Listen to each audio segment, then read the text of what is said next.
So you know what? It's a new year. It's a new bachelor. Here we are. It's Chris Souls, who took my soul during Andy's season, and now he's back. It's just I can't. Also, I love the Yeah. flashcards are back, and also I love that we're Yes. drinking this season. Cheers, Yes. because there's To no other way we're 2015. gonna get fucking through this. I'm drinking a tequila sunrise. Oh, tequila Ching. sunrise. So I'm drinking in honor of all the bachelorettes. Mm. I'm not drinking the whole bottle, I'm sure. I mean, You right now. fucking should, because this is gonna be a This shit is show. Seven Daughters Oh, Cabernet Cab Sauvignon. from California. Mm. Just like From Cal. some of the young women we're going to describe this afternoon. Also, I feel like I need to make a disclaimer before we go any further with this. I've never seen The Bachelorette or The Bachelor prior to last season. The Bachelorette is one thing because they're guys. Uh, First of all, I can rate them on how much I want to have sex with them, and I can rate them on just being a total tool because they're guys. With this, with The Bachelor, I feel like that's not a possibility. A, because, neither of us are sexually attracted to women, one. Secondly, women are already so judged by society that I feel weird, you know, like really digging into these girls. Even though they're Yes. making some pretty poor choices, I feel like, Same. I need to keep it a little bit above the belt with these ladies. So that being said, maybe a little less snark from me, a little, because still, I'm sure, like, life mistakes are going to be made. Like, the first one was getting on the show to begin with. Right. So, so there's And that. in the spirit of being, that's I appreciate that as a feminist, but the other part of being a feminist is you just treat all people the same. True, That's true. what you really believe is that, like, if the guys are mock worthy, you know? Yeah. So I did, just before we launch into this season, which will be amazing, we're going to do, present the girls by at Limo Batch, do our first impression rose, Chris's first impression rose, our eliminations, our prediction for the season, and off the bat, who we think might be the next Bachelorette. Yeah. But I did just want to give a shout out to our first season, where you were a Yes. complete newbie, never seen the show before. We pretty much nailed it from episode one.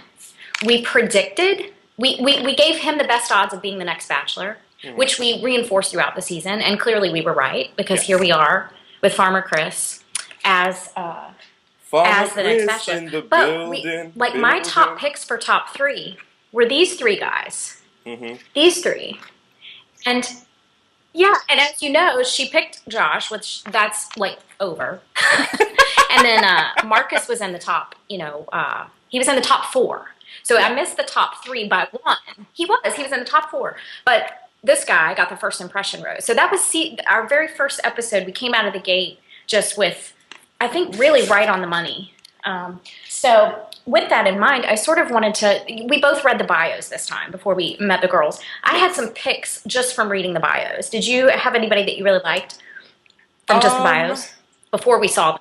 to be completely I honest think with you liked. you, it was a little bit of a blur because they all kind of are similar. Like they're all similar heights, they're all similar ages. It seemed like if Chris has a say in like who gets picked on the show or if the producers interviewed him in some way, they definitely kept like a narrow margin because there was like no, Yes. they really are was sort of the same 30 of the same type. So and not to like disparage them, but it's difficult to tell them apart just because they're all so similar.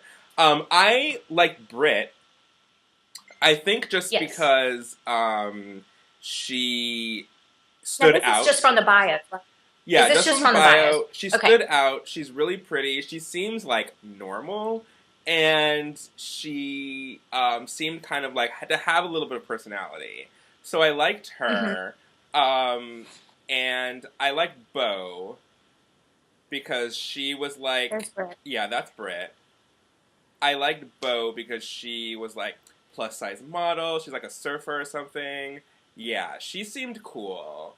And then there was a girl who was like a wrestler or was like trained to be like a Yes. WWE diva or something. Brittany.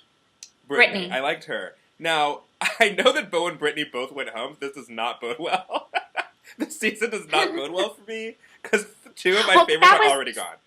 From the bios, I also liked Britt. Mm-hmm. And I loved, which interestingly enough, they were the first and the last girls presented to us in chronological order. I loved Jade from the bios. Okay. And I also liked, and she made a poor choice, which we'll discuss, for how she came out. I thought that I knew Nicole wasn't going to be in the running, but just for myself, I liked Nicole's bio. Who was she? But she was eliminated. Oh, okay. What? I said, who was she? Nicole? She came out with the pig nose. Gotcha, right. And everyone was like, oh my God, why would you do that? Right. But in my experience, just, unless you're like a bombshell, like, which she's not, she's attractive, but unless you're a bombshell, yeah. And even possibly then, just most dudes are not gonna, like, you really need to come out of the gate strong, because I just feel like that was not a good look. And yeah. You can't really do like the ugly hot thing. Yeah, you have to be like a solid 10 to pull off the pig nose. Right. Like, you have to be like, haha, this is funny because I'm gorgeous. Like, and it didn't really, and not that she's not pretty and attractive, like, she totally, I mean, they're all attractive, let's be honest, but, you know, it kind of was like, oh, why do you have a pig nose on? Okay. But hey, and then the other girl who was like, Chris doesn't even have pigs on his farm. What is she doing? Like, she had not done her research. She was like, did you not look at his Wikipedia? He does not like pigs. So, yeah, it didn't bode well for her. It's better for her that she went home anyway, because she's a real estate agent, and let's be honest, there's only like 429 people in Arlington, Iowa, so you're not going to be selling that many houses. So everybody's pretty much lived in their house for 200 years. Speaking of Chris's hometown of Arlington, Iowa, and the little Souls Farm stone marker on his field, loved it. I want to touch on his intro a little bit. You want to touch on it? I want to touch all up on it. So, my first question, because this is my first time watching The Bachelor. I've never watched this show before. Do they always, like, have them in, like, various states of undress? Or is this, like, a Chris special? Oh, no. No. I mean, you've already seen how they're going to have the girls in bikinis right up front. Yeah. You know, like, next week I think they're riding tractors in downtown Los Angeles in bikinis. Just spoiler alert. No, because, like, he had a lot of, like, here I am working out, and like, ooh, now I'm trying on suits, and why don't I take a shower outside? Like, there was a lot of, like excuses for him to take his shirt off. Not that I'm complaining, but, yeah, I thought that was interesting. No, that was very typical. And actually, he probably will be, Brad Womack was the most famous for being shirtless, which, if you're interested in some eye candy, he wasn't the sharpest knife in the drawer, but he was, in my opinion, the hottest bachelor, at least that I can remember in recent memory. He was the bachelor twice, which was very controversial. He didn't choose a bride at the end of his first season. He just was like, no, thank you. Which I respected, but a lot of people were like, that's horrible, you can't do that. But I'm like, I always applaud people not getting married. I just always think that's almost a good move. But anyway, yeah, he was really famous he was like constantly shirtless throughout the season. And Sean Lowe, 2 bachelors ago, he was shirtless an extravagant amount, which I was not that interested in. He's blonde, so take it somewhere else. But anyway, yeah, so that was typical. So yeah, we can sort of, I'm sure we'll discuss Chris throughout because he's the bachelor and because everything sort of, but he's the sun upon which this show revolves around. I thought the intro was sort of, you know, interesting to see the sort of how they're really like harping, you know, the farm corn-husk situation really hard, and I love that he brought back the for his workout buddy. Oh, Pitter patter. Seriously, like, y'all. Like, wow. Oh, wow. Yeah. Yeah. Oh, this show. All right. Anyway, yeah. That's all I had to say was just that intro was, it was Okay. both, like, shaming and arousing for me, and I didn't quite know how to handle all the emotions I was having. But there you go. Well, that's, I mean, not necessarily in a sexual attraction way, but that's how I feel about my integrity every time I watch the show. I understand. I did just want to mention that one of my predictions for this season is that Chris Harrison is losing his mind. Yeah. He clearly has some sort of, like, I, degenerative, like, delirium going down for sure. he has lost. I predict he has sort of lost and is losing his faculties. Based on just, for one, now he's dropping, for one, that whole red carpet thing was a clear sign of delirium or what is it called? Messiah complex or something like that. It was just like someone's driveway. Like, I don't think it was even like the outside of the studio. It was just like someone had like a villa and they were like, okay, we need to go to the fabric store and get like X amount of yards of red carpet and just like move your kids like, you know, like little toy cars and Power Wheels, and we're just gonna make this happen. Like, it was sad. It was sad to watch. It was sad to behold. It's definitely delusions of grandeur. But the other thing that makes me think that he's losing his mind is that he started to drop spoilers on the show. Right? Like, he already told us, which I almost don't even want to say it because I don't want to think about it and maybe it was wrong, but he told us who one of the final 3 people are. If you know anything about who the virgin is, we know. Anyway, I'm so mad about that. But then he also, as you noted, which I didn't even catch because I was so furious, blind with rage at that spoiler, that immediately following that, he said, and we have 2 widows, right? Yeah, which I thought, what kind of I mean, I understand that this is like some like pre-dystopian television where like soon it's just gonna be like an arena of just like women in bikinis killing each other. Like, we're on that path, and like I can't speak for society, but I thought it was so fucked up that he was like, we have a virgin and 2 widows. I was like, okay, like that's not like a fun character trait. Like, that's someone that's gone through a deep, lifelong personal trauma that like maybe should be dealt with a little bit more respect. But hey, Bachelor season 19, whatever. It's just like, what is going on? Like, and I don't know if you read this, but I was reading some, for research, I was reading some recaps of the show, and he also did like some interview where he was saying that like it would be great TV for his ex-wife to be like the next Bachelorette. He was like, oh, that would be fantastic. And then I was just like, what? First of all, I can tell you why that wouldn't be great TV, because I don't know who she is and I don't care. You know, of course that doesn't stop me. I mean, that doesn't stop me from, hold on, let me see if I can show, you know, I don't know who any of those people are either. I feel like every time I watch the show, I feel like I can feel brain cells dying. Like, it can just, like lemmings off of the cliff, right? And the only thing that's saving me after however many years, I missed a chunk of seasons in the middle. I didn't watch for, I don't know, a period of years. But in the beginning and now, obviously, for the last however many seasons I've watched. But I feel like really what saved me at this point is finally having someone to talk to about it. And I think Chris Harrison needs to talk to somebody because he's losing his mind.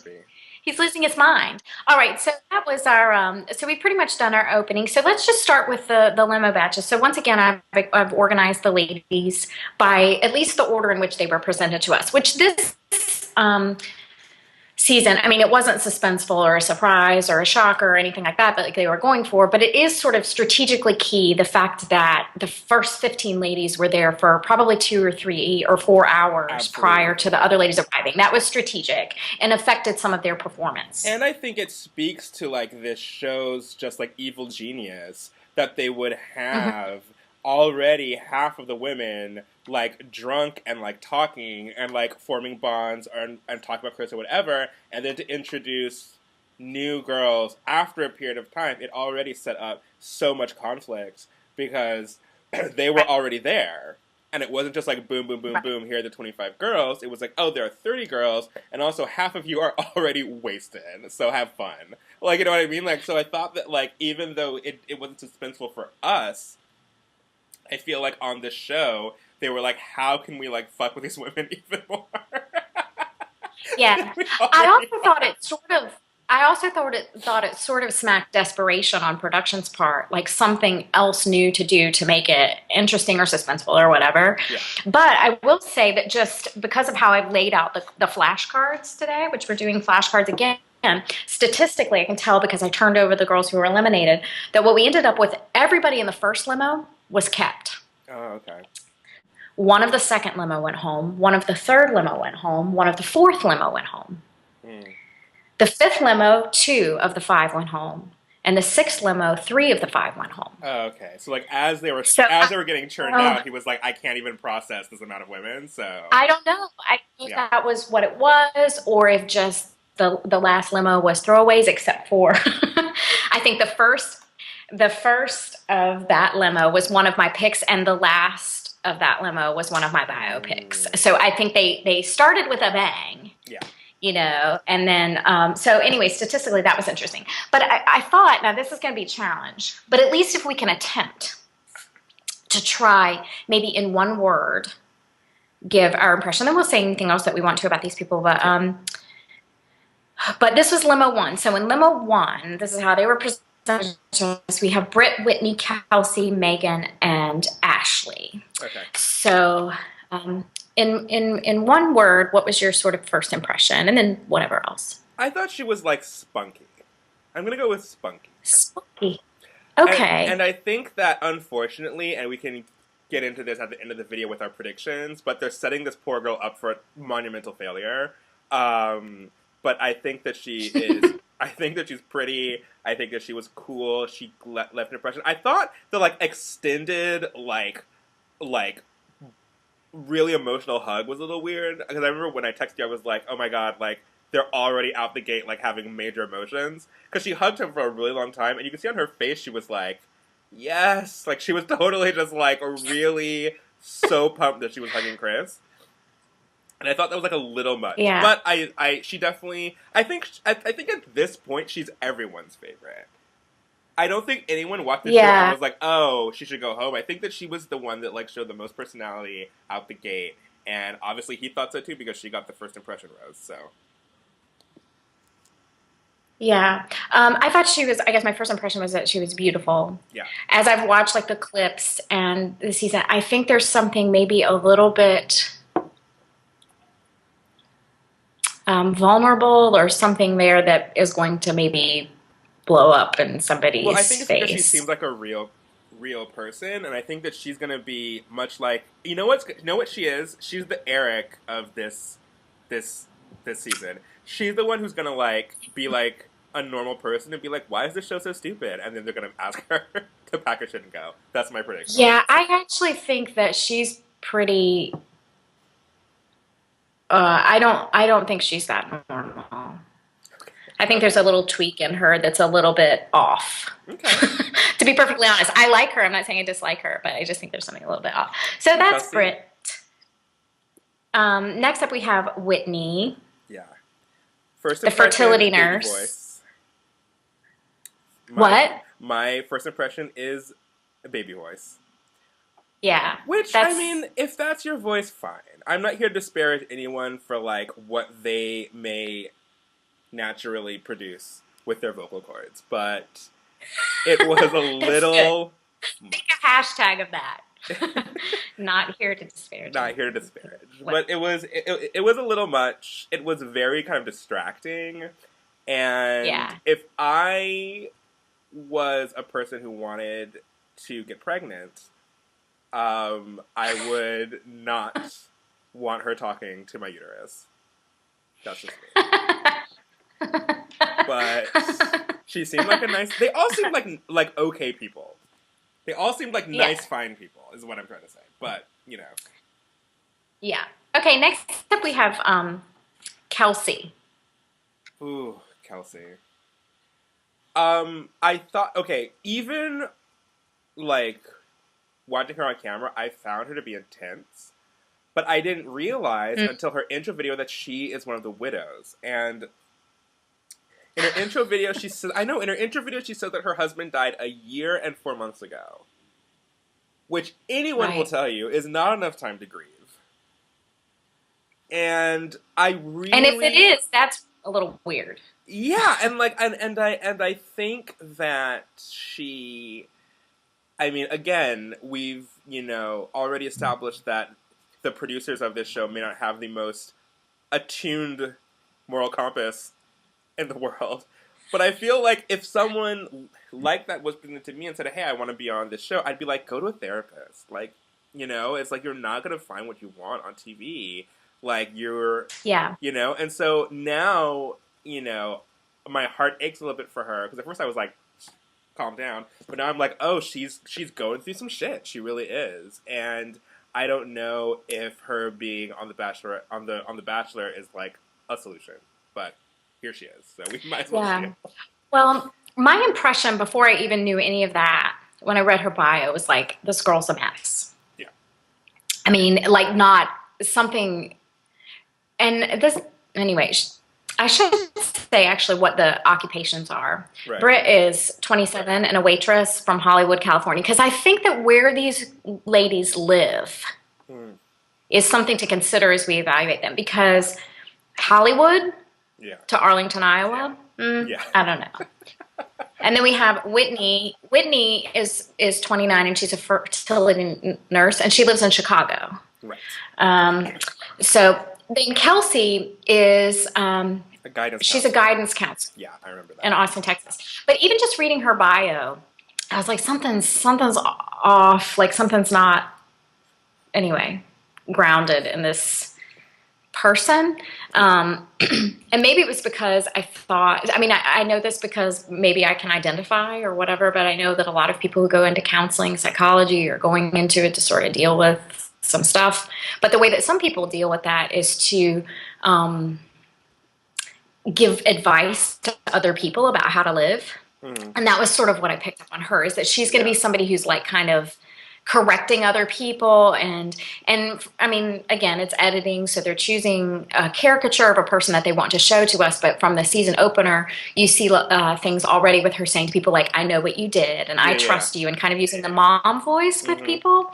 So that was sort of what I was picking up on without knowing any of the history there.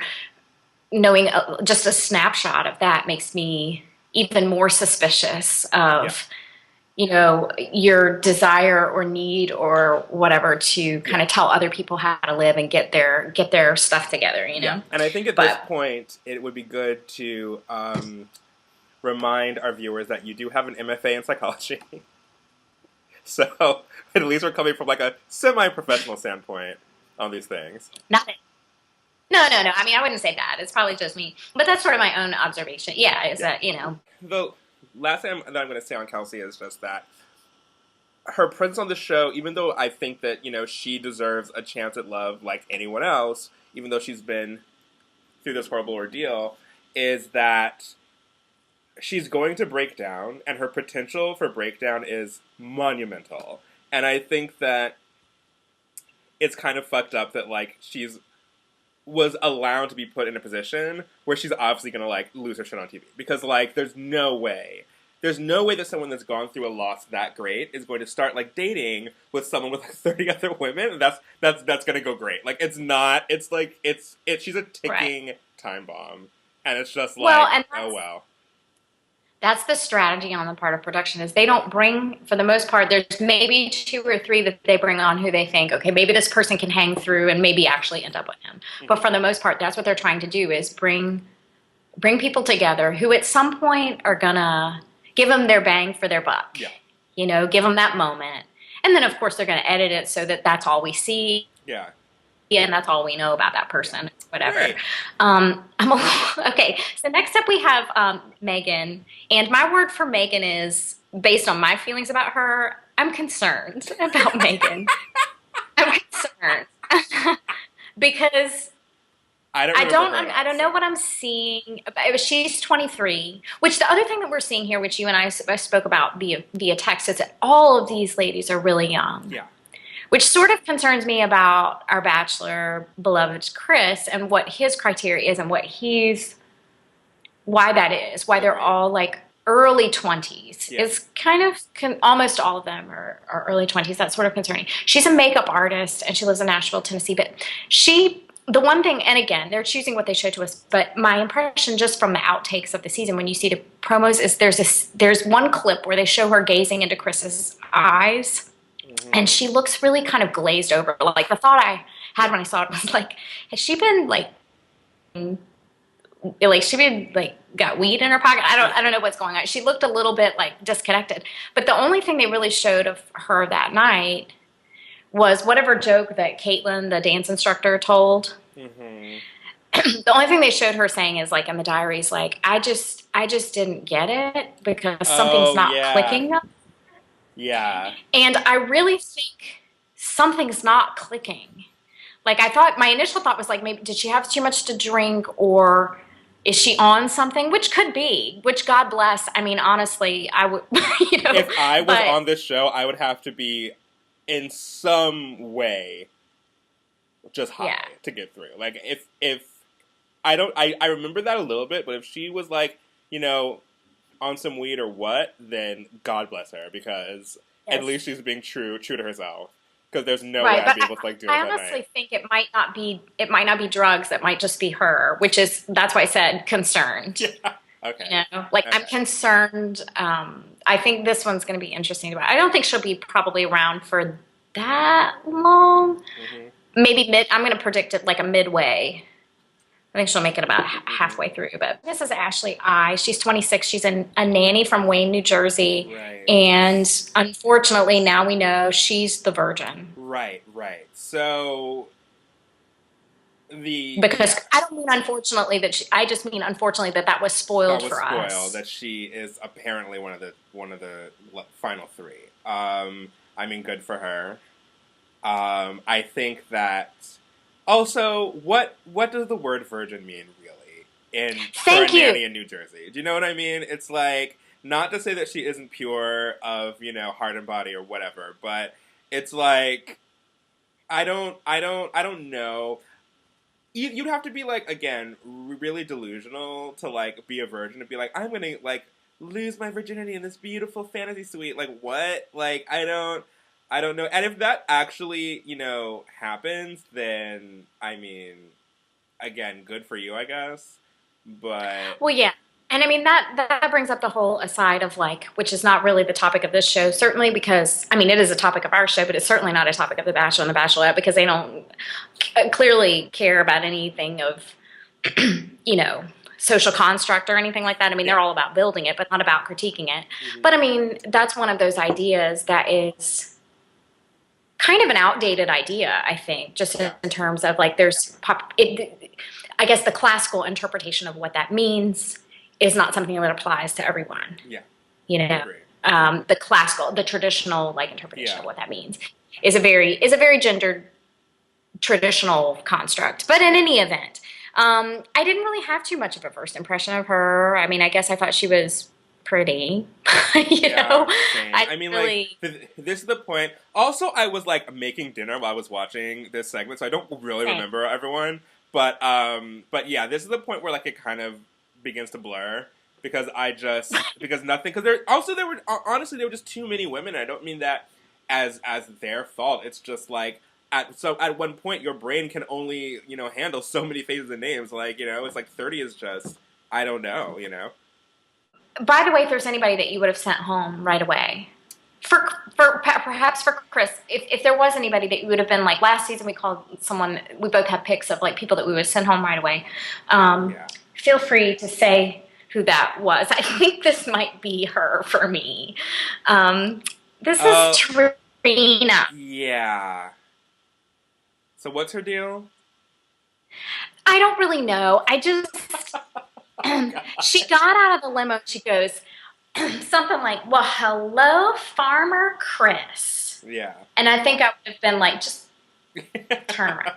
Yeah. But then she The only other thing really of note with her that I noted was that, which is also one of the reasons why I'm a fan of one of the ladies that we'll see later, not in this limo, but is that she got super judgy with Tara when she came in our shorts. She was the one that cut to. I mean, and others may have too, but we see her saying like, "I just would not come in shorts," and it's like, just no, that was cute, and you need to sit down. Yeah. Plus, I do not like that blue necklace with that peach top. Yeah, I wasn't. I feel like a lot of the girls, and again, like this may be Chris's predilection, I don't know. But I feel like a lot of the girls are really giving me, like, rodeo queen.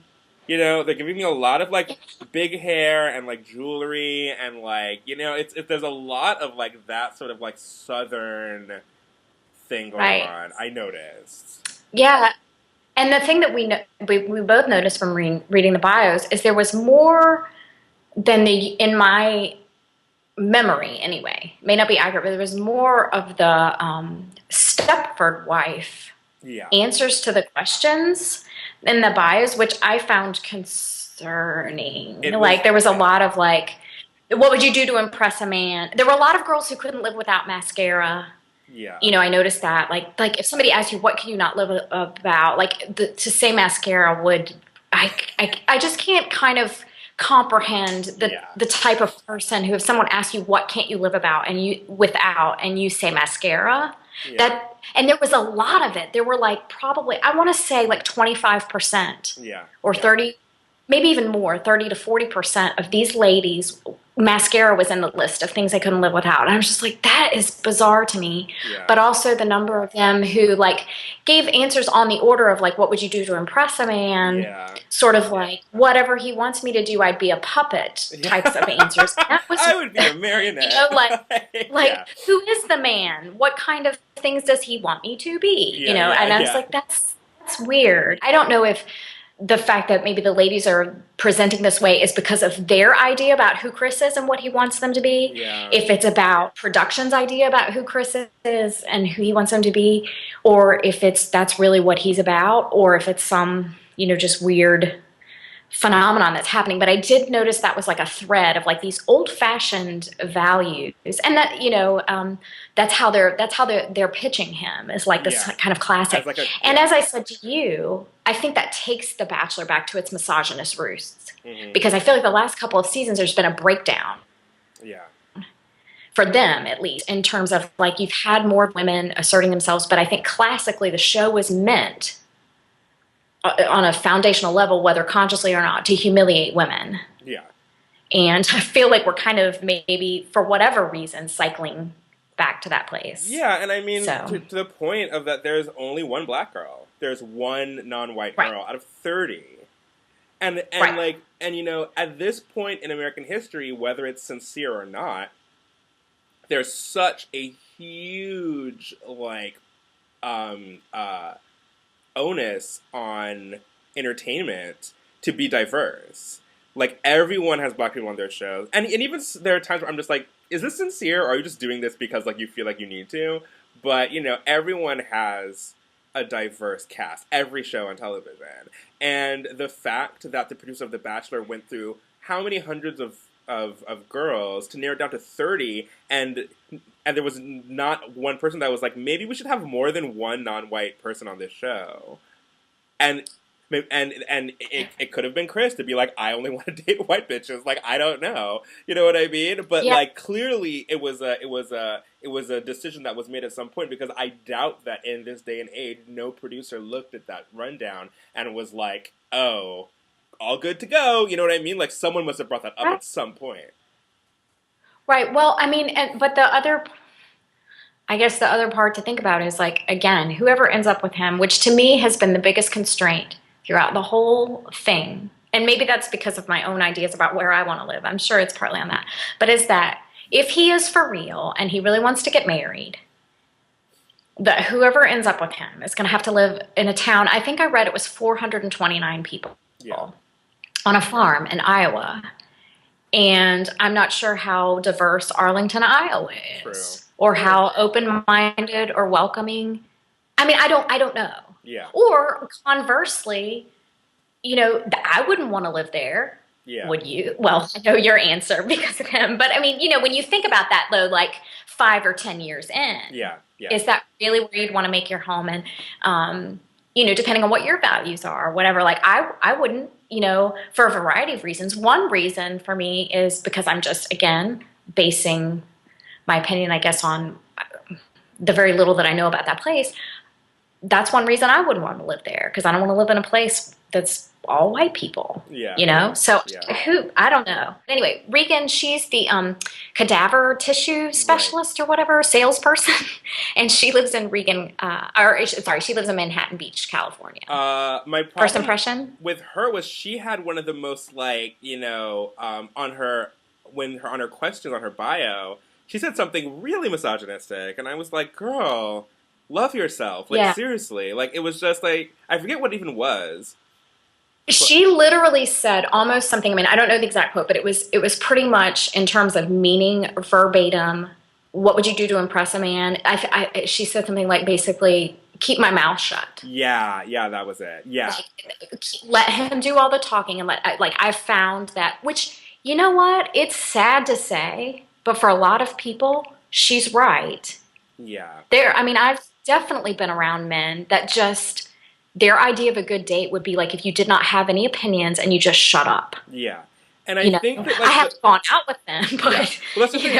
I think the problem is that she's like, guys like that, and it's like, no, assholes like that. Like, it's like, right. It's like that's the problem. She's like, guys like it when girls don't have opinions, and it's like, no, girl, like, actually they don't.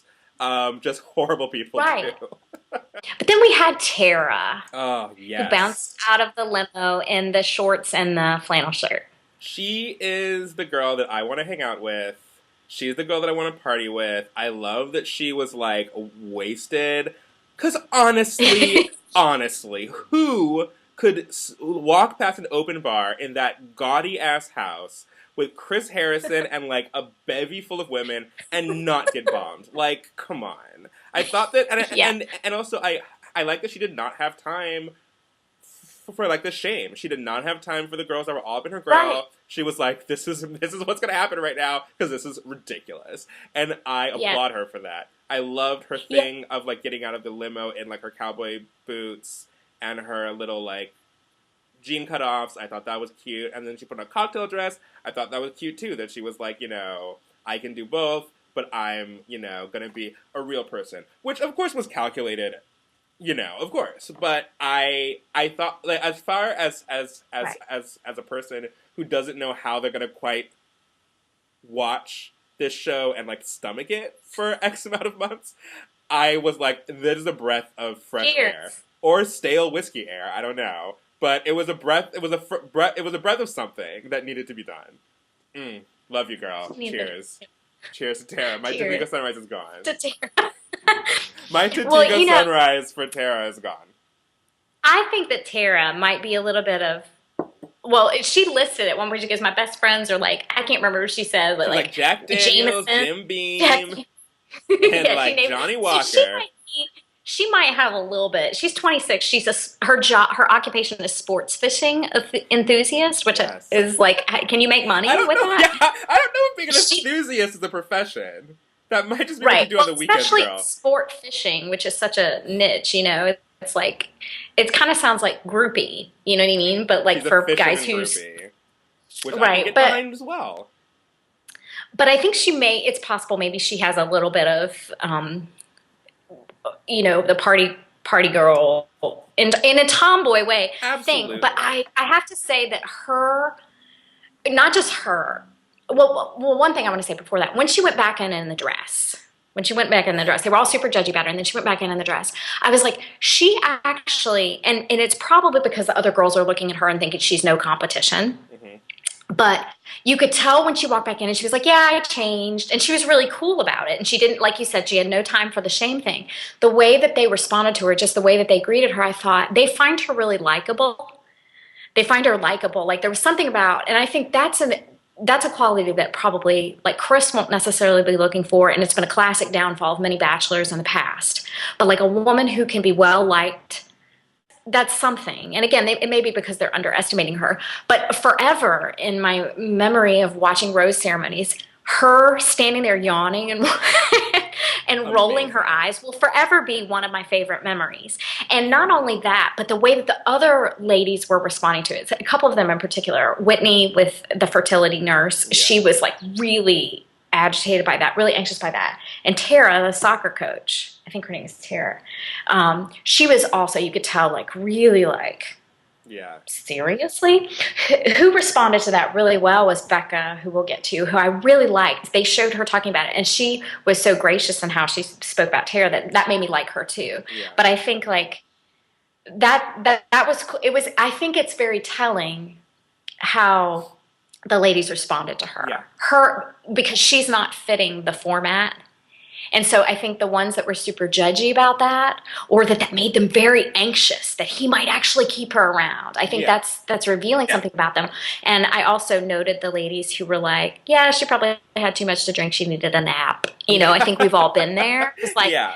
that's a cool person who's Yeah, like not and going I to get think, super. and you know, to your point, I think what she also did was just bring up a lot of the women's insecurities, because when you think about how they're just like on this show, like, I'm gonna wear this dress, I'm gonna have perfect makeup, I'm gonna have perfect hair, I'm gonna like wow this man, because like how could he resist my like Stepford wife, you know, situation? And then for her to be like, hey, Right. like, I'm wearing jeans, I'm a mess, like whatever, and then for her to stay goes to show, you know, that it's not, it may not all be about that. And they were pissed because they're like, well, I would have worn jeans shit. Like, you know what I mean?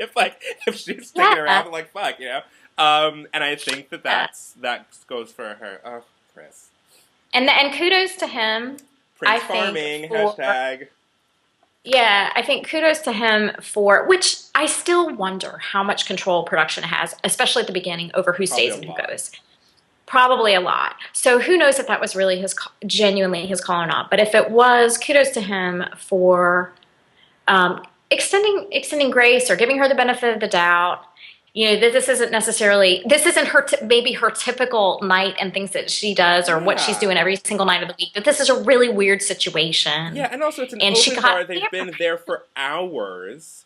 It's not like this right. was like a like cocktail night or a restaurant or somewhere where she was being super. I didn't find her to be that super inappropriate. She was drunk.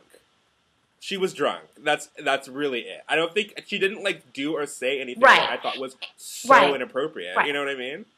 It's just like it's like calm down, Yeah, everyone, she didn't. you know? Actually, she was really cute. Limo, too, was the fourth lady, was Amber. She is 29. She's a bartender, and she lives in Chicago. Oh, excuse me. This is not a reaction to Amber.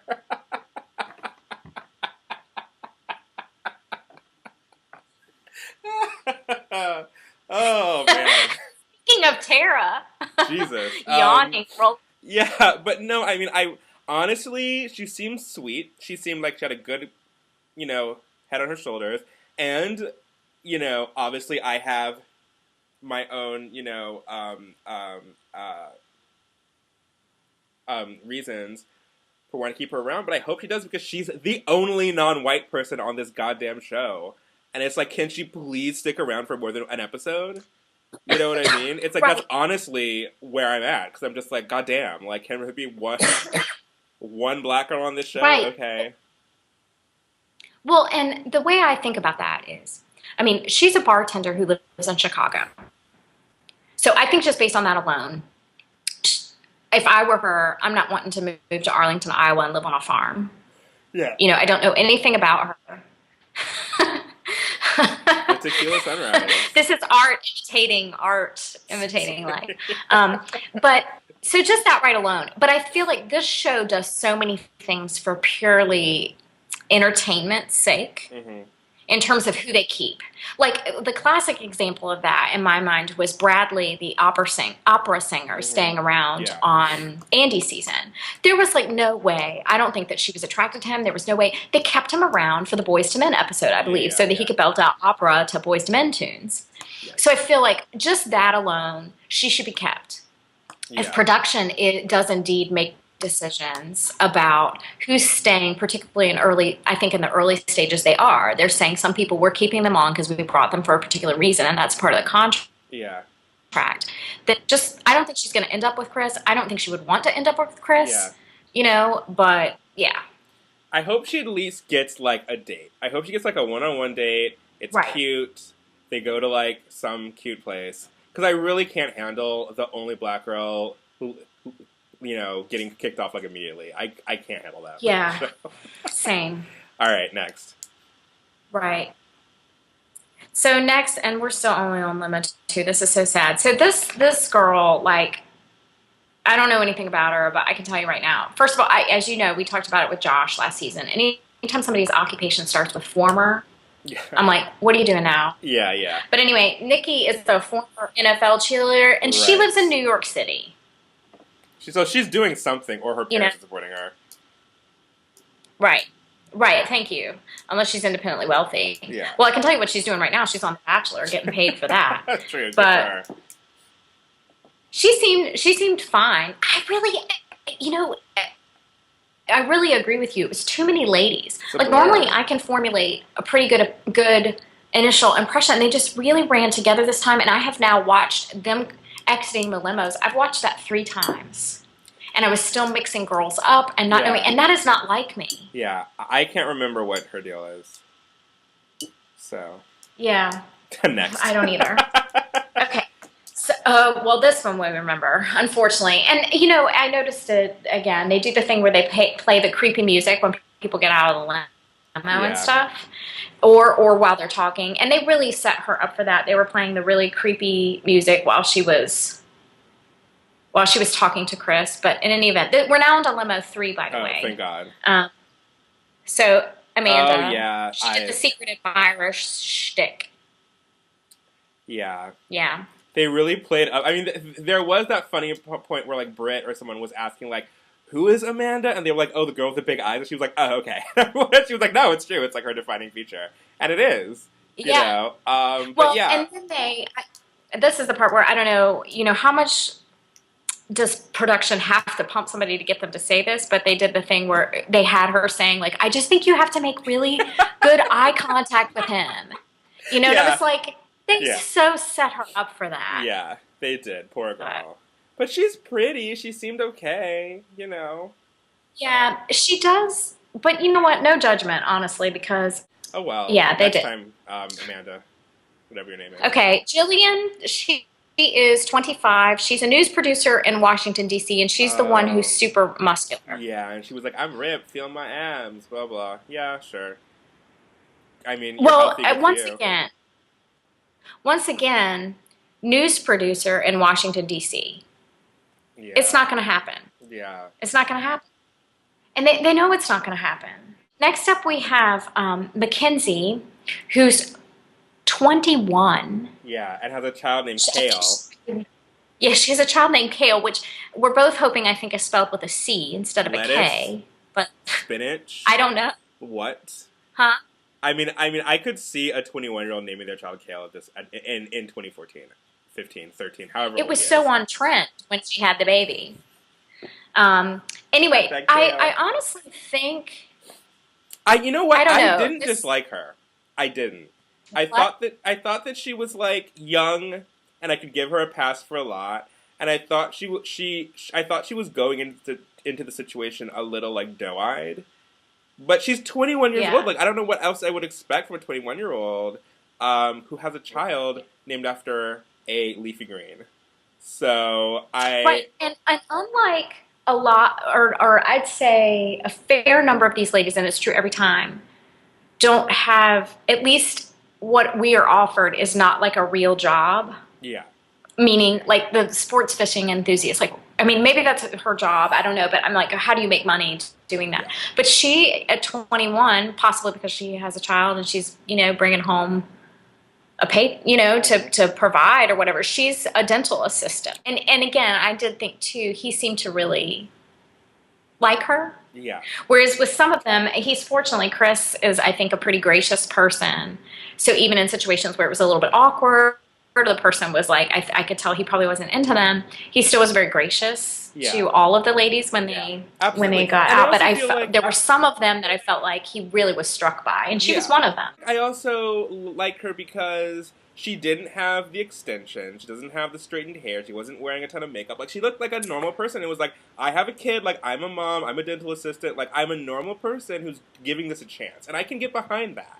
Next up, we have Ashley S., who is a hairdresser in Brooklyn. First of all, where? Because I need to track this Right. chick down. Because talk about people getting drunk. On one hand, you have the girl who's like yawning and rolling her eyes and stomping on the thing, like Tara. Then you have this girl who just like had an out of body experience essentially, and was like talking about onions growing on trees, and was just losing her shit in like a really borderline scary way. Like, Okay. I'm sorry. So I thought when I watched it the first time or whatever, however many times I've watched it now, that, by the way, she's 24, which some of their Also, ages, are they? I have question marks about. I, Like, I'm is she gonna track 24? down someone who knows this girl and figure out her story. Because I would put big money on 34. You know what I'm saying? Yeah, they showed her in like the little what happens on the next episodes of the season. That little clip thing. They showed her being like, "Fuck all you bitches! Like I'm out of here. Y'all are so like." She definitely has like a total like confrontation with everyone at some point. They showed that for like 2 seconds. That was her being all like, "Y'all are all fake. Like fuck you." Like that whole thing. So so that's definitely coming. Like her unraveling is like is definitely. It's going to be great. It's going to be great. Well, this is the last of the first group. This is Caitlin. She was the one that was making really like, inappropriate jokes, right? She was the one that was like, "You can fucking plow my field any day, Farmer Chris." He was like, "Whoa, chill." Yeah. That was, and as you know, I have a potty mouth. I love people that just like let it fly, but I feel like maybe she should have reeled in a little bit. Because it was a little, even for me, I was like, "Damn, girl, like lower it to like 9." And it wasn't It wasn't just that she used the F word in her first meeting with someone, which I've done plenty of times. I mean, necessarily in that context, but it was that she used it to mean what it means. Yeah. And I think that was like it was different for coming out and being like, "This is so effing awesome," which it was like, no, she used it in context, and I was like, that's a bold move. Then we have 3 more limos to go, and I'm exhausted at this point. I'm like Tara in the back row. Seriously. Just like, oh. God. Yeah. Oh gosh. Okay. So limo 4: Samantha, Michelle, Julia, Becca, and Tandra. Tandra. Okay, I just have to say something. People that have names that are like traditional names but one letter off is the funniest thing to me for some reason. Because it's almost like the nurse like misheard Sandra and was like, "Oh, Tandra?" And they were like, "No, Sandra." It's like, what is Tandra? A limo 4. So there was obviously a drama. 15 girls show up. They're like, "Is that all there is? There have to be more." Some of the girls know. I do think that Chris looked visibly disappointed, but he recovered well. At this point, I don't even care who goes home. Do you? No. It's just like, I can't wait for someone to be eliminated so I don't have so many people to think about. Yeah, exactly. Same. Okay, Samantha. Yeah. Who is she? Go. Okay. She's 27. She's a fashion designer in Los Angeles. Right now, I'm telling you, it's not going to happen. Right. If she's actually a fashion designer and she lives in LA, it's not going to happen. Right. Next. Plus, there was something a little weird about her. They're all weird. Thank you. Yeah. This is Michelle. She's 25. She's a wedding cake designer, and she lives in Provo, Utah. Right. Provo, Utah. That many weddings in Arlington, Iowa. So what are you going to do? You're going to have to start making birthday cakes and anniversary cakes, and you know what I mean? Yeah. This is Julia. This is still only limo 3. Oh my Julia, God. she's okay. She's 30. She's an esthetician, and she lives in Portland. Okay. I got nothing. Exactly. I have nothing to say.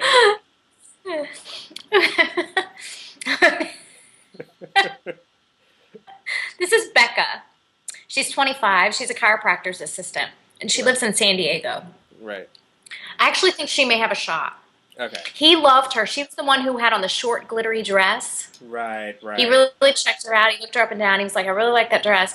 And she's also the one who I thought she was so sweet and kind of cute, how she spoke about Tara getting drunk. Oh, yeah. Like, she just said, yeah, I think she's had a lot of drinks, you know, and I think we've all been there, like, where we need a nap, and I think that's where she's at right now. And even though she lives in San Diego, which in my opinion and many others is, like, one of the best places to live in possibly the world, but definitely this country, I feel like her demeanor, I don't know, I feel like there could be a possibility of something actually legit there. Mm-hmm. Yeah. Okay, here comes your favorite, Tandra. She's 30. 30? She's an executive assistant, and she lives in Sandy, Utah. And she drove up on a motorcycle. I mean, I am in love with the name Tandra, as we already said. But yeah, I mean, she seemed like she at least had the thing, like, he likes bikes, you know. So she definitely came in with a thing, you know. So good for her. If she has a motorcycle, good for her. He does? That was his whole intro. Bikes? That was his whole intro, was him on a motorcycle. Like, but that doesn't mean he likes bikes. Well, he owns one. That just means they gave him one. No, I think they showed. I mean, I think because he drives around with the motorbike in Iowa, and then he drives around LA with. I think he owns one. I think it's like his primary mode of, like, transportation. Oh, okay, that's cool. At least that's the way I. I didn't get that. Well, see, I just saw, they gave him a motorcycle. We're on Limo 5 now, so we're almost there. Okay, so Limo 5 was Alyssa, Jordan, Nicole, Brittany, and Carly. Okay. And again, what's interesting about Limos 5 and 6, to me, whether it's Chris's fatigue at that point, whether it was just a subpar grouping, but in Limo 5, 2 of the 5 went home, and in Limo 6, 3 of the 6 he tried to eliminate, although, as we know, Kimberly is going to try and weasel her way back into the main show. But here we have Alyssa, anyway. Yeah, who's a flight attendant. She's 24 from Hamilton, New Jersey. Right. She was the one where they in her intro video, they had her on a plane. She made some sort of, like, horrible pun where she was, I forget what it was, but it was terrible. It made me openly flying off into the sunset. Yeah, flying off into the sunset. And it was like, fine, sure. Anyway, moving on. Okay, now actually, this girl I think is pretty. She was very pretty that night. She had her hair twisted into a braid. It says Jordan. She's 24. She's a student. I wonder of what? Of love. Here's the thing about her. Tara's getting all the attention because she was clearly intoxicated, but I think that Jordan was as well, and she was in Limo number 5, so she wasn't there as long as the other ladies, but she's the one, when I watched it today, she's the one who brought whiskey with her when she got out of the limo. She was like, I heard you like whiskey, so she's like, she brought it to him. Do you remember that? Yeah. And they drank like a shot together. She almost fell at the rose ceremony because she stepped on her gown, which that could happen to anybody. But it did make me wonder if maybe she's the one that we need to worry about with the alcohol. Like, Tara seemed pretty innocent, but her seemed maybe like she could be, I don't know. So that's Jordan. Okay, moving on. But we'll see. Right, who cares? Okay, Nicole. Keep it going. Keep it moving. Right. Nicole's 31. She's a real estate agent in Scottsdale, Arizona. She came out with a pig nose on. Right. We already kind of talked about her. Yeah, I mean, it seemed like a poor choice for her. Not that she is anyway not attractive, but it just didn't really connect, and all the girls hated her for it. So you know, I feel like she just, like, kind of, you know, had a little bit of misjudgment there, but, you know, it happens to the best of us. She didn't fit the mold, and I think that's why she was one of the biopics. Again, I didn't think she was going to make it very far, but I thought her bio was cool. And she's older, too. Like, there's hardly anybody who's over 30. Yeah. Even though he's 33. You've got almost a 10-year age gap between Yeah. him and most of the ladies, the Yeah. average that's there. So she's 31. She just seemed more mature and more interesting. But again, she's a real estate agent in Scottsdale, Arizona. You're not going to be selling very many houses in Arlington, Iowa. Nobody's moving. Yeah. You know? Clearly, There's only 6 he houses. doesn't want to leave. Right. Then we had Brittany, who is like the only person ever that I've seen whose Bachelor promo shot is fabulous. She looks amazing in it. Yeah. But she's the WWE diva. Right. I She liked just her just because looks she so seemed good. like, you know, she wants to be a wrestler. That's an aspiration. You know. Right. I felt like that was kind of cool. That's all I kind of got from her, but just reading that, I was like, oh, okay, like, that's kind of cool. She had on the dress, though. Mm. It was like the really short lacy thing. Oh, it was like, yeah, what is and she all the wearing? girls were like, Did kind of look like she was wearing lingerie. But But- to be fair, she's a WWE diva. So, like, Thank you. like, that was probably demure that's for what- her. Right. That she probably thought she was being like kind of virginal because it was white. Yeah. You know what I mean? But like clearly, again, she was against type. But that's something that we knew at home that the other girls didn't know about her. Like, because when I saw her get out in that, I'm like, she's not trying to be how I would have maybe perceived that outfit. Had I not known she was a WWE diva, I would have perceived it differently. Yeah, yeah. But just seeing it seemed perfect, actually. Yeah. Okay, then there was Carly with a C. She's 29. She's the one who came out with the pink tutu on and the singing. Right. And singing into the karaoke machine because she's like a cruise ship singer. Which honestly, Right. and I felt like it could have been nerves, but she didn't have like the best pitch when she was like singing that song. I was like, you're kind of off key, girl.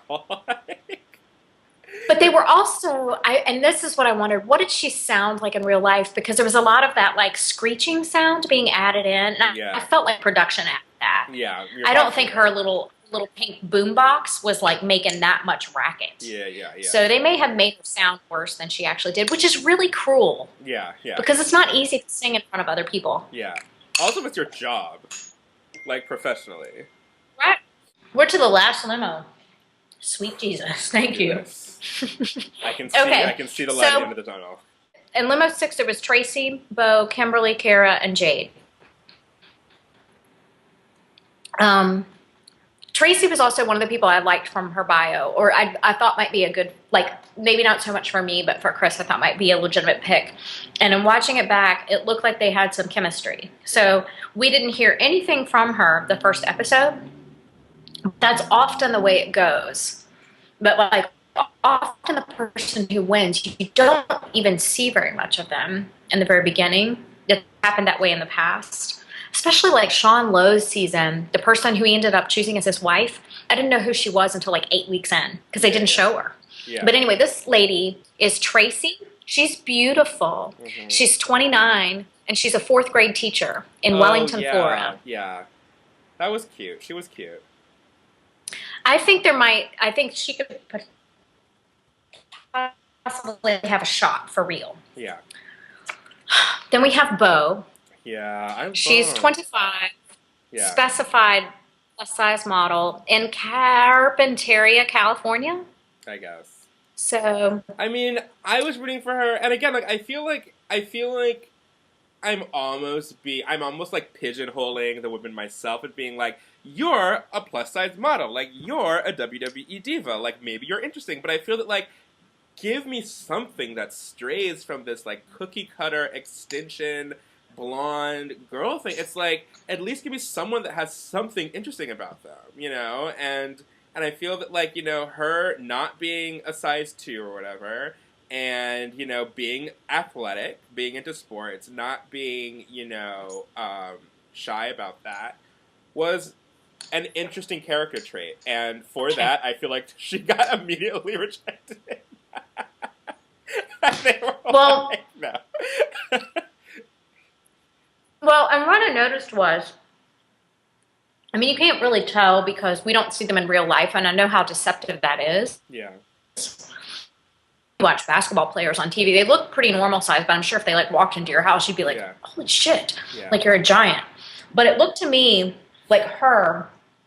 She's clearly, they bill her as a plus size model, but it also looked like Kimberly, who's the one who's going to go back in next week, and Yeah. I guess Live say she like feels her like she life. should stay. Yeah. It looked like they were actually about the same size. Mm. Like Kimberly looked like she might have been taller and thicker than some of the other ladies. So I don't know if he just doesn't. I mean, Chris is not he's a pretty thick guy, but he's not that tall. So I don't know if maybe Yeah, he just doesn't. because all of the girls were like 5'4", 5'2", and he wasn't towering over them. You know, it's like it's hard to, as you say, it's hard to see on Right. television because you're not looking at someone from their size, but you know, Right. he's clearly he can't be over like 5'9". You know what I mean? Yeah. Maybe 5'10", but I think you're Maybe, right. you know. Although, wait, I have his height right here, I think. Because it was on the bios from last Yeah. time.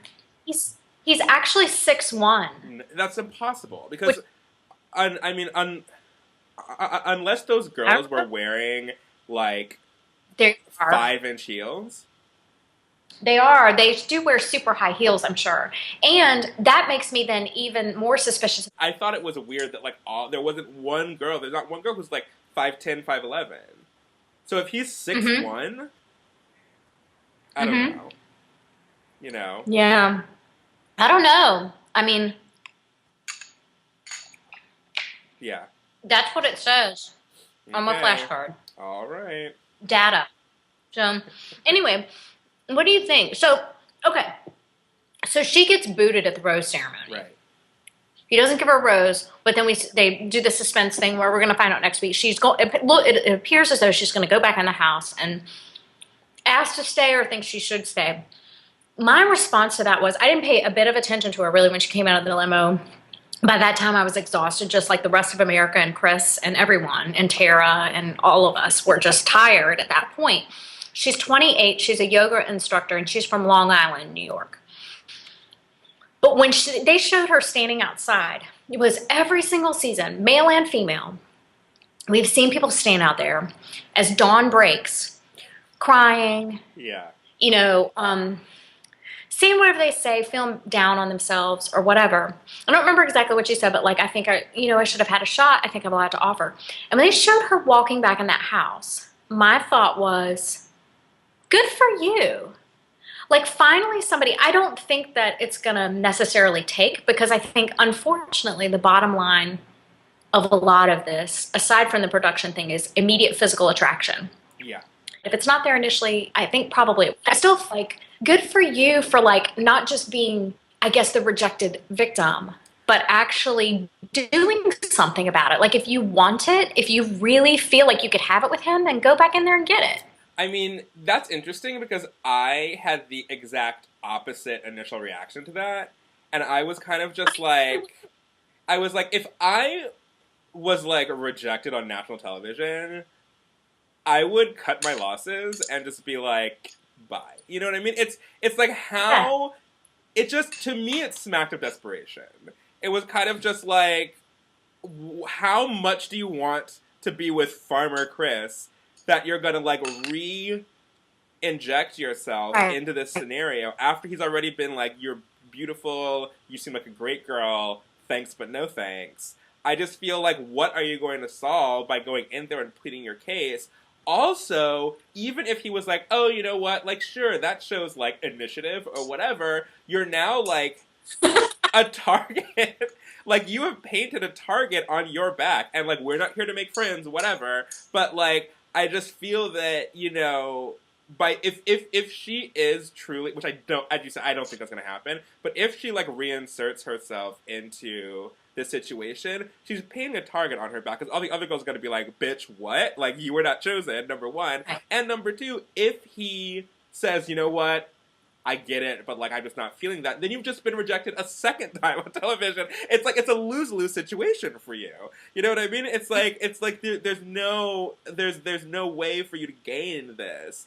I mean, the only way it would work for her is if he brings her back on the show and then she wins.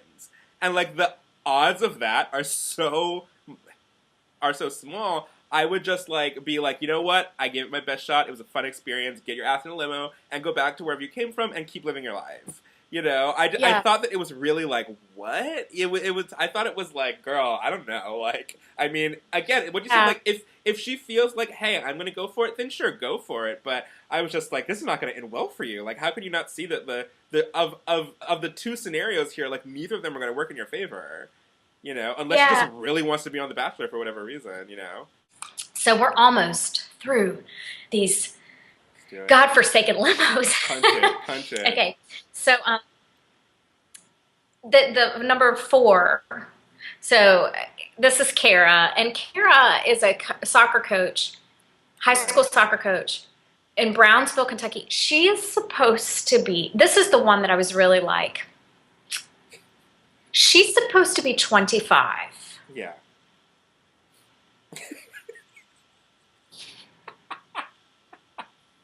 Listen, at this point, I don't purport to know anything about any of these women. Like it's I don't either. it's all smoke and mirrors. I don't either, but if I saw her on the street, I would go 45. Just based on the way she's dressed. Not like a good looking 45, but like, Oh man. it's like her and Adele should cut an album together and call it 16. Because I don't believe for a second that Adele was 21 when that album came out either. Do you know what I mean? Like, people have stage ages. Like, Yeah. I'm sorry, it just maybe, but like, Yeah. last, but certainly not least, because in my prediction, I think she may make top 3 or top 4. And she was one of my biopics, comes Jade. So they started with a bang with Brit, you know, and then we've had to like meander our way through all these ladies, but they ended on a really high note, in my opinion, with Jade, who's 28. She's a cosmetics developer. She does live in Los Angeles. Okay. So I would actually, and this is, we know hardly anything about these people. We can't tell them apart. We're getting confused about who's who. But it wouldn't shock me if she was the next Bachelorette. Yeah. I can see that. She lives in Los Angeles, so I don't think she's going to end up in Arlington, Iowa. I think she could have a good shot at being next Bachelorette because I don't think she's going to end up with Chris, but I think that she is super sweet. Like, I think she has the sweetness to get her through to that. Right. So, anyway, let's do... Okay. First impression, Rose. Who would you have given it to? I mean... Can't believe... My first impression, Rose, would have gone to Brit. I mean, she was definitely I think he made the right choice. You know, she was definitely everyone's favorite. She had the most personality. She's like beautiful. She's engaging. I think he made the right choice, and I don't think anyone was surprised. I don't think anyone there was surprised that she got it. I probably would have as well. Although looking at how he... Yeah, I think when we really think of a classical first impression... Yeah. Like, memorable, you're not going to forget this person, they really made a first impression, I would have to say Brit as well. Okay, who he eliminated was Regan, Amanda, Michelle, Nicole, the diva, Brittany. Yeah. And gosh, it just keeps going. There's so many of them. Bo. Yeah. Kimberly, maybe. And maybe probably. Yeah, probably. Eventually. And Kara. Okay. Okay, of the ones that we have here, is there anybody that you would have kept? I mean, I definitely from the ones Bo, he's because I thought. I mean, I again, like you said, you need to have that initial attraction. And if they didn't have that, then that's fine. I mean, that's not anything against Chris or Bo, but I feel that like she seemed really interesting, and we didn't really get a lot out of her. And I was kind of like hoping that she would have a date or even a group date where like I could have gotten to know her a little bit better because she seemed really interesting. Okay. And I'm gonna keep Bo too. Yeah. Because we've got to figure out who we would have eliminated instead. Yeah. Regan, she needs to go. Would you agree? She was the fake heart and the Amanda. She needed to go. Yeah. Right? Yeah. I agree with that. Michelle, I would have kept Michelle. I still don't understand why she didn't go. Yeah. Nicole, The pig Yeah. thing wasn't cute. Yeah. And you know what? She's so out of her element, I feel like, with the other ladies that it was probably to her best interest that she, Yeah. Yeah. you know what I mean? Like that's probably she lucked out actually. She Yeah. dodged a bullet on that one. Brittany, I would Brittany. have kept I would Brittany have kept diva. Brittany for sure. She seemed fun. Okay. Kara, I would have Yeah. definitely let Kara She go. didn't really do anything for me. Okay. So what we're doing, let's say we're keeping these three ladies. Who would you let go instead? Now I don't The hairstylist who was on the razor's edge because she was the Okay. last one to get called. Yeah, I forget her name. Her name is like Yeah. Ashley. Her name is Ashley S. Ashley, yeah, Ashley.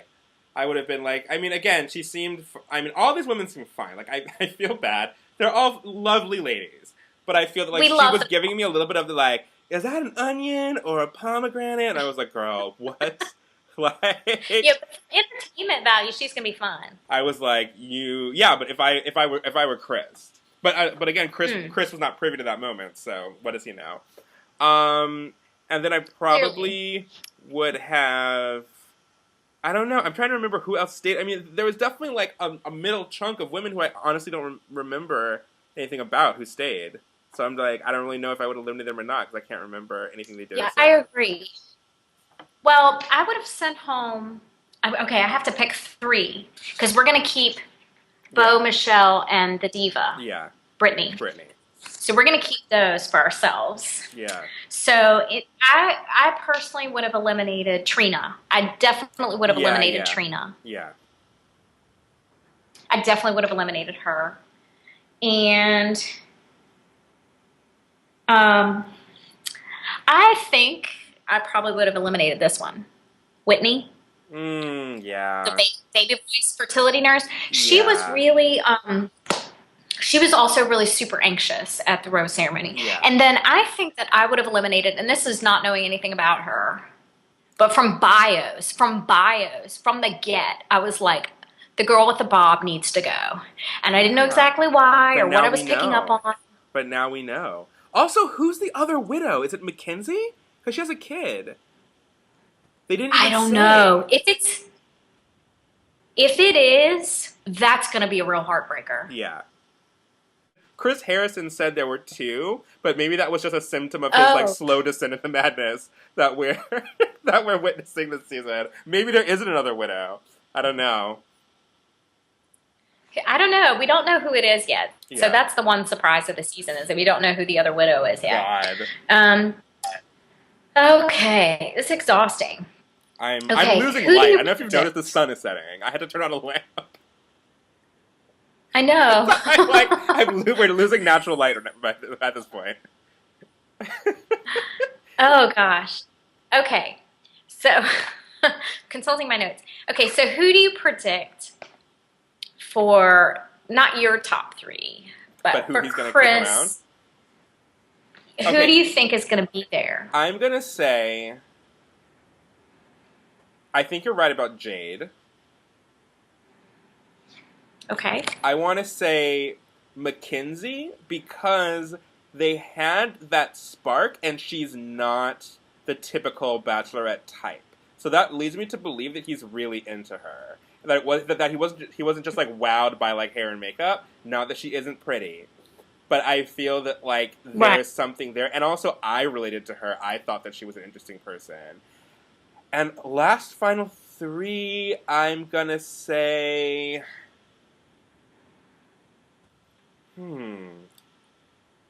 I don't know. A part of me wants to say Caitlyn because she like pulled off that joke, but I don't see her. I don't see her lasting that long. I think she'll be around for a long while, but I Yeah. don't think. And a part of me wants to say Brit, but I know that's not the case based on the. Oh, duh! It's the other. It's the Virgin. Right. We know that. Right. But here's the thing. That's allegedly what Chris Harrison is saying. Mm-hmm. I mean, that's not allegedly what he's saying. He said it. But I still want to make a pick that's just my own pick. No, and yeah, I would you have should. never picked her. Yeah. So I'm going to say Jade, Tracy, and if I hadn't known, like if he hadn't spoiled it, I don't know who I would have said, honestly. Oh, I do. I think Becca. Yeah. This though is a crapshoot. I felt really confident, but he was really into her as well. Like last year, I felt like I knew. But Yeah, I'm yeah, yeah. kind of feel a bit at a loss Yeah. this season. But anyway, so I'm gonna say for top three, even though they already did the spoilers, so I'm probably wrong. But my top three, I think, would have been, given my own observations of what that I would have said, Jade, Tracy, and Becca. Okay. I want to talk a little bit about predictions based on the clip that they showed of like what happens this season on The Perfect. Bachelor. Because they gave away a lot if you like know how to like here's the thing, either they gave away a lot or they engineered it to seem like they were giving away a lot and actually this is not what's going to happen. But my prediction for this season based on that revolves a lot around Brit because someone fucks him in a tent on a group date. That much we know. That seems pretty irrefutable. We don't necessarily know if it's a group date. True. I It guess looked like it because they were showing the reaction of other women in the same environment. So okay. so like they and it was And at he a wasn't camp. a tent, which It wasn't a tent, and I right. feel like there was some sort of like campfire setup. And this girl, you don't see who it is. I'm predicting that it's Brit. Because why wouldn't you? If you have like a sexual connection with someone. Also, Chris and Brit kissed. Had like a steamy, and I don't know how often that happens on The Bachelor. I've never watched it, but on The Bachelorette, she was kind of like they didn't like really kiss until one-on-one dates. And Chris was like in there, like, and she was feeling it. They were both like, "Wow, we really both felt that." So if you have that sort of like sexual connection with someone off the bat, and again you're like they're alone in a tent. I've been away from home for like X amount of weeks. I don't think it shows necessarily a lack of character to be like let me get on that, and so. Yeah. All of the other shows, the clip shows all of the other women like incensed, like completely furious at him, and apparently at this mystery woman that he slept with. And they love Chris being like, I know I messed up, I have a lot of like repentance to do or whatever. So we know that this is basically what they're telling us. Then they cut to Brit like hysterically sobbing on like a roadside somewhere. Outside of like a restaurant or something. And what I feel like, and I'm hoping this isn't what happens, because that would be really misogynistic, but I feel like either he boots her off after that, or the producers make her leave for like some sort of like, transgression of having sex with him before the fantasy suite. Before you've been deemed worthy by ABC producers. Well, they've never done that before. That's what I'm saying. Like, but right, but I'm saying when this has happened, okay. people have said it, they haven't done that. Okay, well that's like Courtney and Ben, like they filmed it. They were in the ocean. I mean, so. Okay. I'm just saying that. Good. So that was my first thought, was that she leaves, and if not, I would have put her in the top 3 or potentially the one to win. But I feel like because they had that clip of her like losing her shit like alone, and all the other girls being like, "I trust you now," you know what I mean? Like I feel like she leaves. She maybe leaves of her own volition and being like, "These bitches are crazy. Like I don't want to be here." You know what I mean? That could happen too. They show her in that highlight reel saying to the camera, "This is not the way I want to feel about someone that I am about to marry." Yeah. And my impression when I watched it was that she was in the camp of being really disappointed in him. And that's how I interpreted the crying on the curb. And here's the other thing about her. She's one of the few bios that we saw, that they showed us, that production chose to show us. And in that, she said that she'd been, which again, could not be true. She's beautiful, but she said she'd been single for a really long time. And then the other thing that she said was that her last boyfriend and her didn't have sex.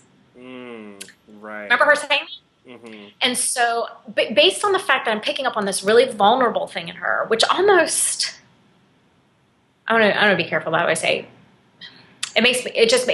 that quality of whatever, that vulnerability, that like I'm super available and close to the surface. Like my heart is like this far below the surface. Yeah. Just always makes me wonder about somebody's history and how they may have been taken advantage of or whatever. But then that comment about like having not had sex with her last boyfriend, and then I don't know if it was that she'd been with him for 3 years or she'd been by herself for 3 years. So I don't think she kissed him, but there's almost a, I want to be careful about that.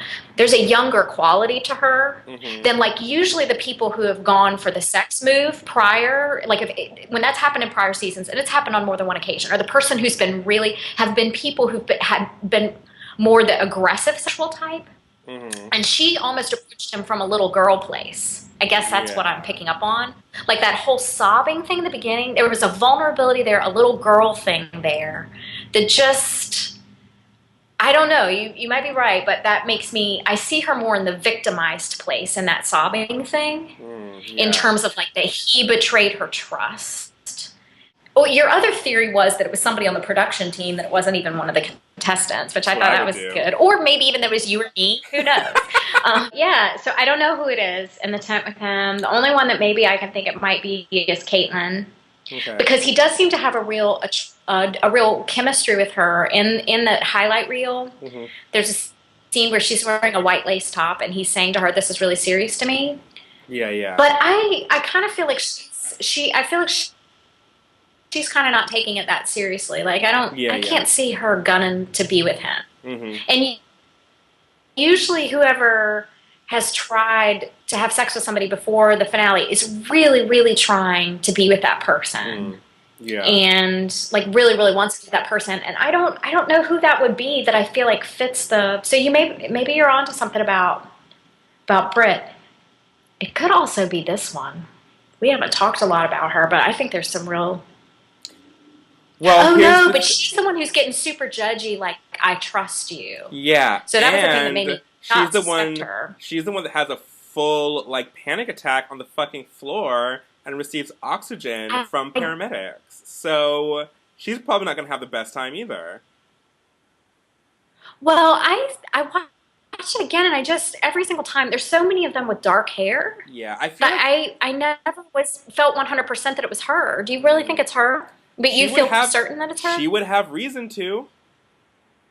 You know what I mean? But she seems, I kind of feel like I know you said you feel like she'll crack. I kind of feel like she may not. All right, on that note, I think we're done. What I now? have to now edit like 2.5 hours. It's now fully nighttime as well. It's dark. Yeah, I have to, yeah. This was crazy.